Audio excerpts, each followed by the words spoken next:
안녕하십니까.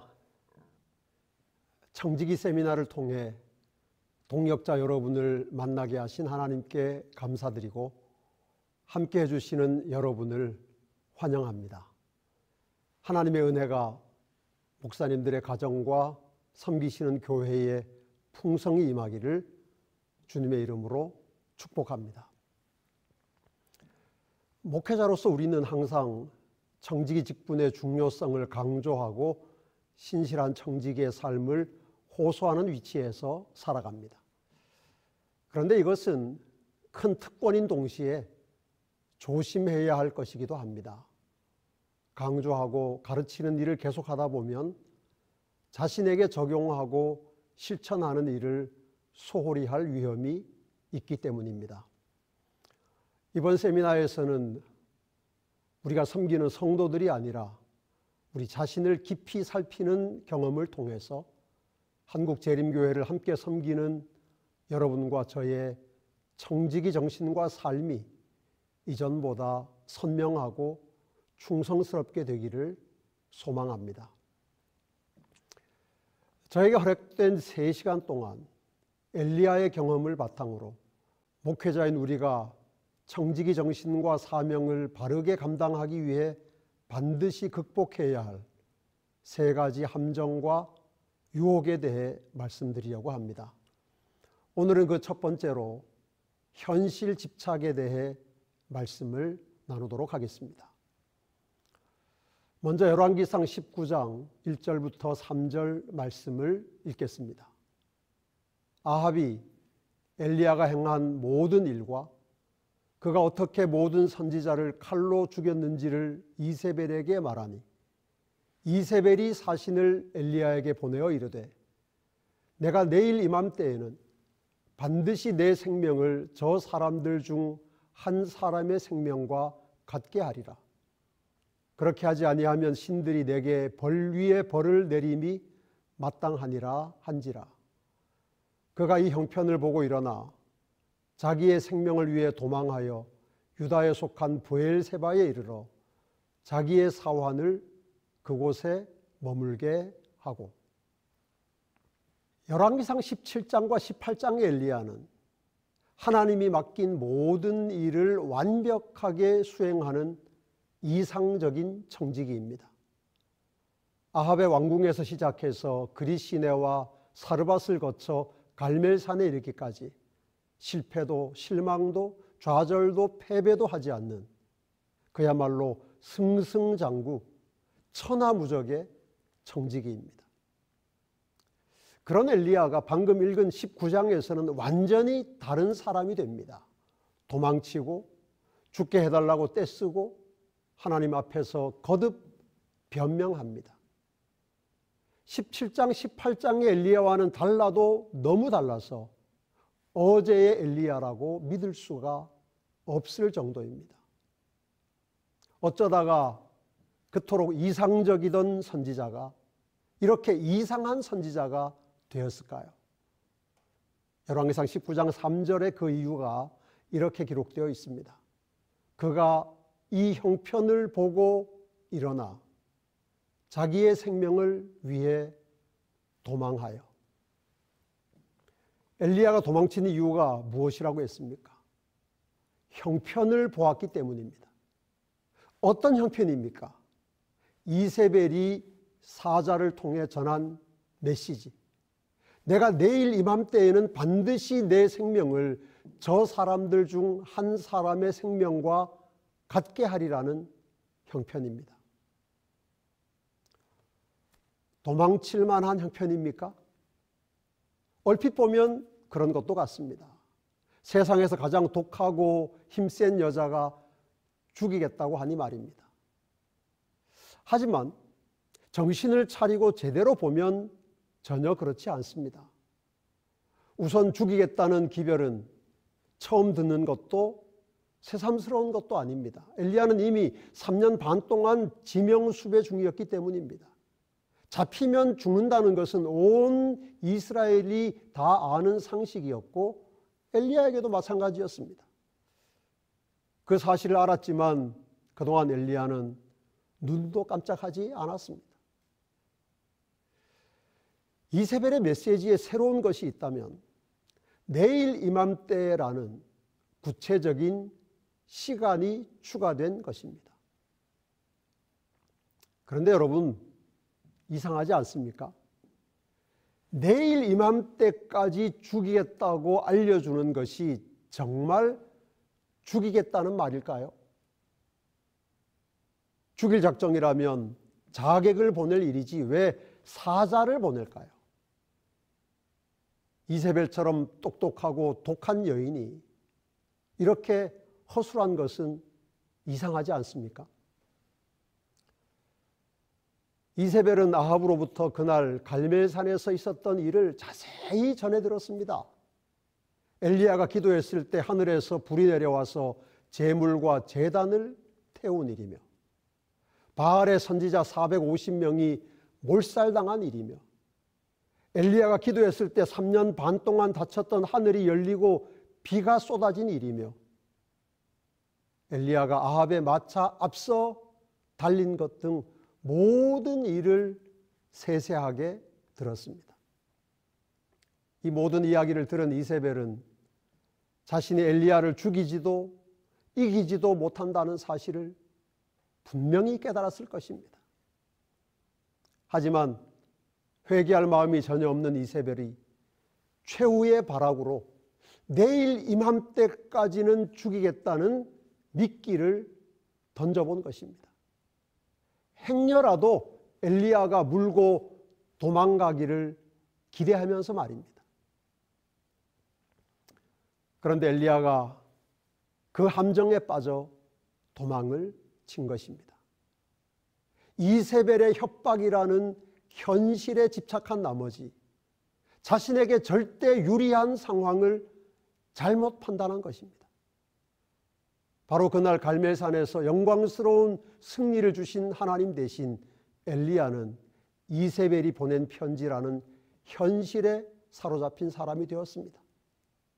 이것이 그 신실하고 충성스럽던 엘리야가 국경을 넘어 브엘세바를 지나 광야 로뎀나무 아래까지 도망친 이유입니다.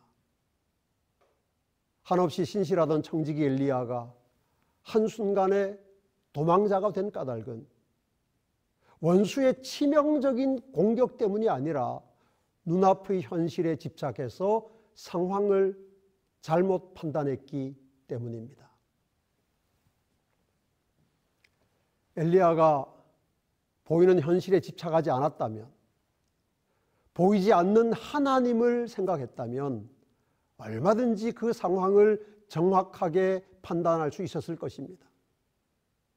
엘렌 화이트는 이때의 엘리야에 대해 이렇게 기록했습니다. 그러나 엘리야는 이세벨의 위협 때문에 그의 앞에 열려있는 좋은 기회에서 돌아서 버렸다. 엘리야가 하나님이 준비해 주신 좋은 기회에서 돌아선 이유가 무엇입니까? 이세벨의 협박이라는 현실에 집착했기 때문입니다.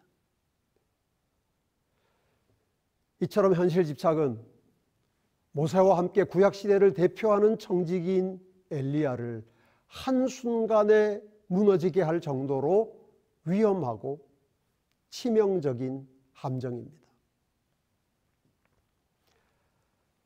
엘리야에 비하면 너무나 작고 보잘것없는 우리에게도 집착하기 쉬운 현실, 우리의 청지기적 신실함을 무너뜨리고 파괴하는 현실은 셀 수도 없이 많습니다. 잃어버린 건강, 부족한 재능, 마음이 잘 맞지 않는 아내, 뜻대로 안 되는 자식, 길이 안 보이는 목회 현장, 경제적 빈곤, 행정자들과의 갈등, 교인들의 싸늘한 눈초리, 이 모든 것이 부정하거나 외면할 수 없는 현실입니다. 진리교회를 섬기도록 부름을 받은 청지기로서 우리는 이와 같은 현실과 맞서 싸워야 하고, 이런 현실을 극복하기 위해 할 수 있는 모든 노력을 기울여야 합니다. 우리는 현실을 직시해야 하고 현실에 충실해야 하며 하나님이 허락하신 현실에 만족할 줄도 알아야 합니다. 하지만 절대 해서는 안 되는 것이 있습니다. 현실에 집착하는 것입니다. 현실에 집착하면 엘리야처럼 상황을 잘못 판단하게 되고 도망치지 않아야 할 유리한 상황에서 도망치게 되기 때문입니다. 사람마다 집착하기 쉬운 다양한 대상이 있습니다. 남달리 건강에 집착하는 사람이 있는 반면에 유난히 명예에 집착하는 사람도 있습니다. 핏줄에 집착하는 사람이 있고 친구에게 집착하는 사람도 있습니다. 성에 집착하는 사람, 맛있는 음식에 집착하는 사람, 다른 사람들의 평가에 집착하는 사람도 많습니다. 이런 것들은 사람마다 다 다릅니다. 그런데 거의 모든 사람이 공통으로 집착하기 쉬운 가장 강력한 현실이 있습니다. 무엇일까요? 돈입니다.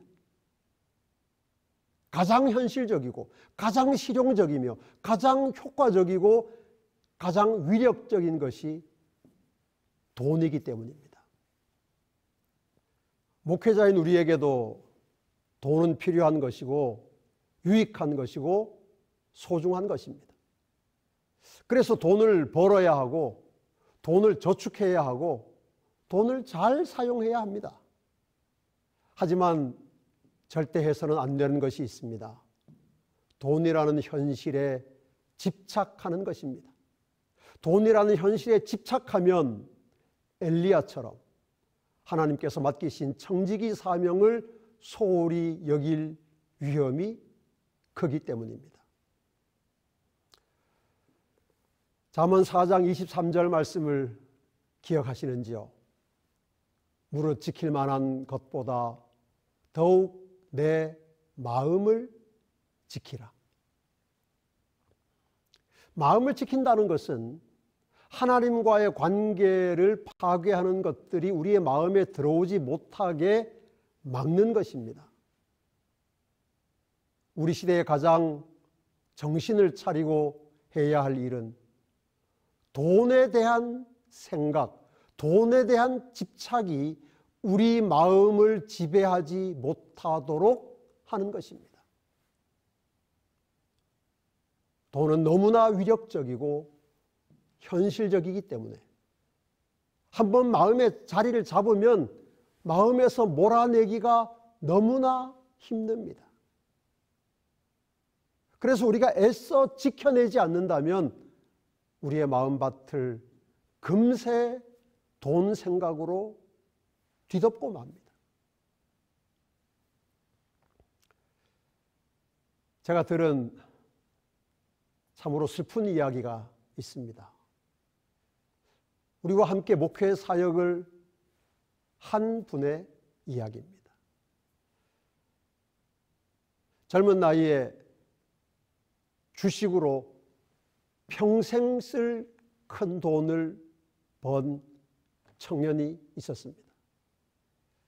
그런데 이 청년이 그렇게 큰 돈을 벌고 나니 오히려 인생이 너무나 허무하고 공허하다는 사실을 깨닫게 되었고, 돈으로 채울 수 없던 그 공허함을 해결하기 위해서 친구의 소개로 그 목사님을 만나 성경 공부를 시작했습니다.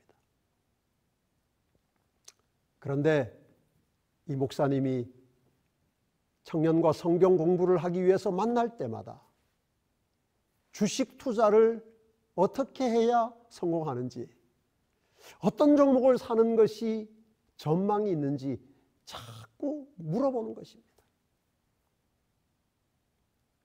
청년은 돈으로 채울 수 없는 인생의 공허를 해결하고자 성경을 찾았는데, 정작 성경을 가르치는 목사님의 마음은 돈에 대한 관심으로 가득했던 것입니다. 그 청년이 그 목사님과의 성경 공부로 무슨 유익을 얻었겠습니까? 아니, 그 성경 공부가 얼마나 지속될 수 있었겠습니까?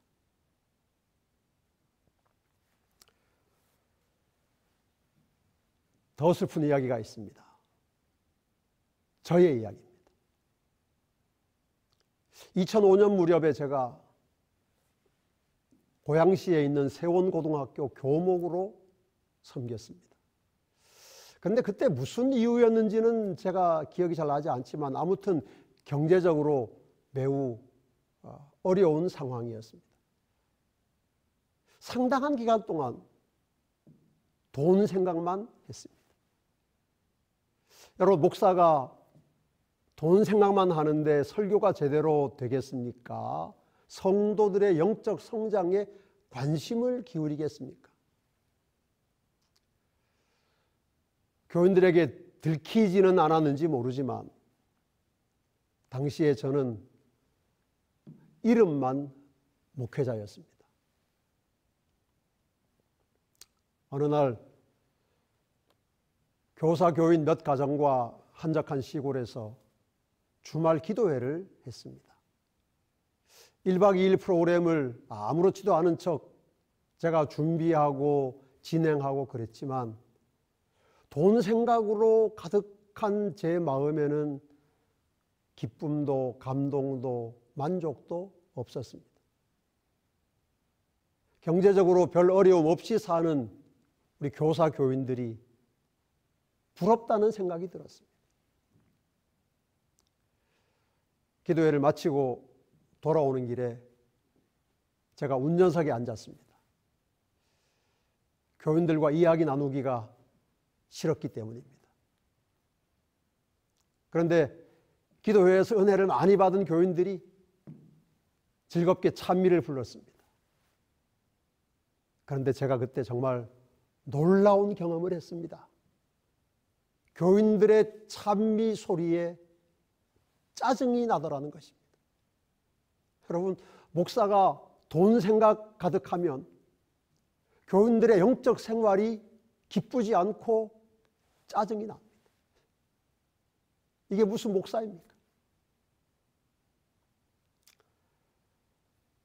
제가 찬미 소리가 싫어서 라디오를 켰습니다. 공교롭게도 기독교 방송이었고 찬송가가 끝나고 있었습니다. 이어서 성경 말씀이 흘러나왔는데 디모데전서 6장 7절 8절 말씀이었습니다.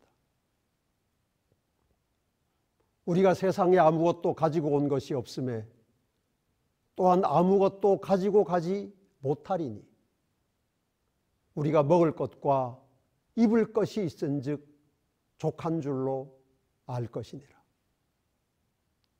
이 말씀을 듣는데 눈물이 나서 운전을 할 수 없었습니다. 들키지 않으려고 얼마나 애를 썼는지 모릅니다.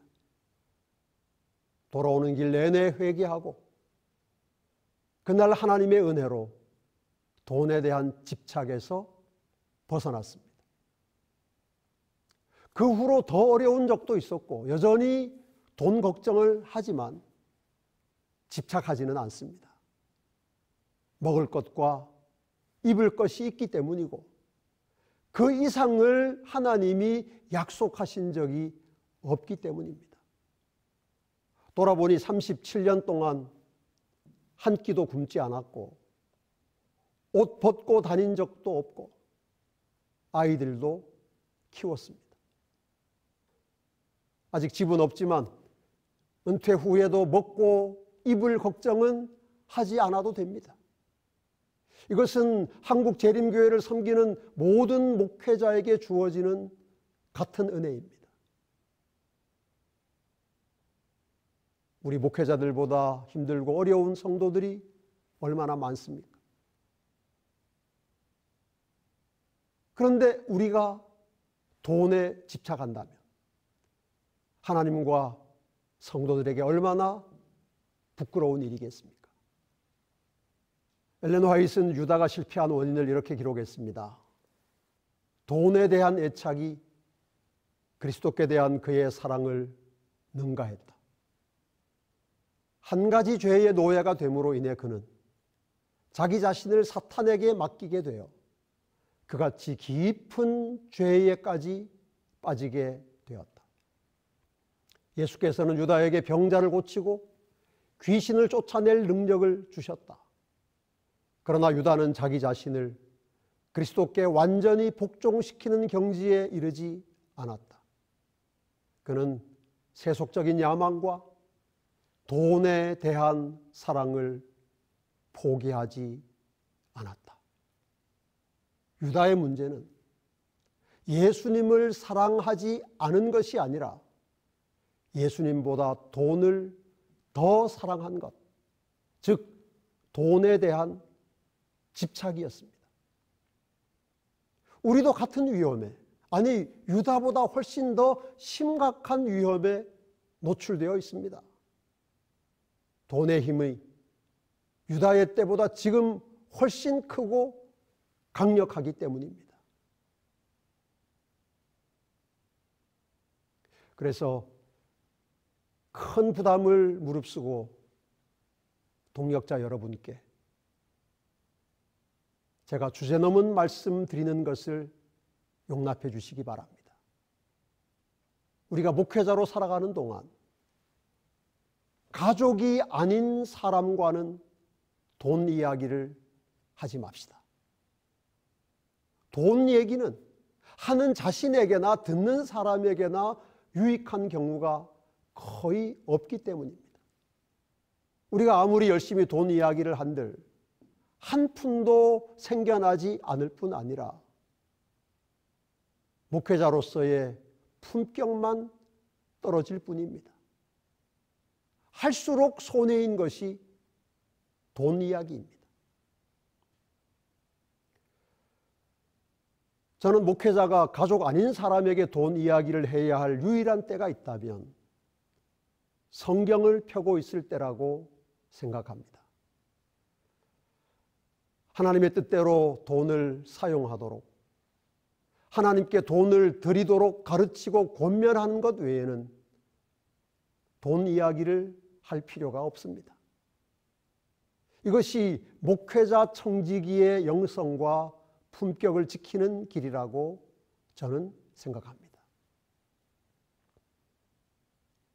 그러므로 성도들에게 돈을 요구하는 것은 물론 돈을 요구하는 것으로 오해받을 수 있는 어떤 말도 하지 맙시다. 개인적인 목회 활동을 위해서든지 무슨 성경의 땅 연수를 위해서든지 자녀 교육을 위해서든지 경제적 도움을 기대하는 말을 하지 맙시다. 교인에게 돈 이야기를 꺼내는 순간 목회자의 권위와 영성은 심각한 상처를 입을 뿐 아니라 그렇게 해서 받은 작은 도움마저도 결국은 목회의 걸림돌이 되기 때문입니다. 교회증언 2권에 다음과 같은 권면이 기록되어 있습니다. 짧은 인생 동안 그대는 자신을 섬기고 돈을 사랑하기로 선택할 수 있는가? 모든 것과 헤어져 결국 하늘에 갈 자격도 영생의 권리도 못 얻게 될 터인데 그대는 세상의 재물로부터 그대의 애정을 분리시키는 강한 투쟁을 해야 한다. 탄원하노니 자신을 깨우라. 영속되는 것을 구하라. 이 땅의 것들은 곧 지나간다. 그대는 두 세상을 서로 바꿀 준비가 되었는가? 그대는 영생을 위한 품성을 형성하고 있는가? 결국 망하게 된다면 그대는 무엇이 그대를 패망시켰는지 알게 될 것이다. 그것은 돈에 대한 사랑이다. 빌립보 교회에 보낸 바울의 편지를 여러분과 함께 읽고 싶습니다. 빌립보서 4장 11절부터 13절입니다. 내가 궁핍함으로 말하는 것이 아니니라. 어떠한 형편에든지 나는 자족하기를 배웠노니 나는 비천에 처할 줄도 알고 풍부에 처할 줄도 알아. 모든 일, 곧 배부름과 배고픔과 풍부와 궁핍에도 처할 줄 아는 일체의 비결을 배웠노라. 내게 능력 주시는 자 안에서 내가 모든 것을 할 수 있느니라. 부자였던 바울이 복음의 청지기가 된 후에는 평생 가난하게 살았습니다. 바울도 우리처럼 돈이 필요했지만 돈에 집착하지 않았습니다. 돈에 집착하지 않았기에 부자들에게도 비굴하지 않았고 언제 어디서나 당당했습니다. 그렇게 살 수 있었던 비결이 무엇입니까? 자족하기, 즉 형편에 맞추어 사는 법을 배웠기 때문입니다. 어떻게 배웠을까요? 연습해서 배웠습니다. 우리도 바울처럼 자족하기를 연습하고 배우는 진리교회의 목회자, 청지기가 되어야 하지 않겠습니까? 마지막으로 히브리서 12장 1절 2절을 읽겠습니다. 이러므로 우리에게 구름같이 둘러싼 허다한 증인들이 있으니 모든 무거운 것과 얽매이기 쉬운 죄를 벗어버리고 인내로서 우리 앞에 당한 경주를 경주하며 믿음의 주요 또 온전하게 하시는 이인 예수를 바라보자. 그는 그 앞에 있는 기쁨을 위하여 십자가를 참으사 부끄러움을 개의치 아니하시더니 하나님 보좌 우편에 앉으셨느니라. 우리가 진리교회의 목회자, 복음의 청지기로 살아가면서 바라보고 닮아야 할 유일한 대상은 예수님입니다.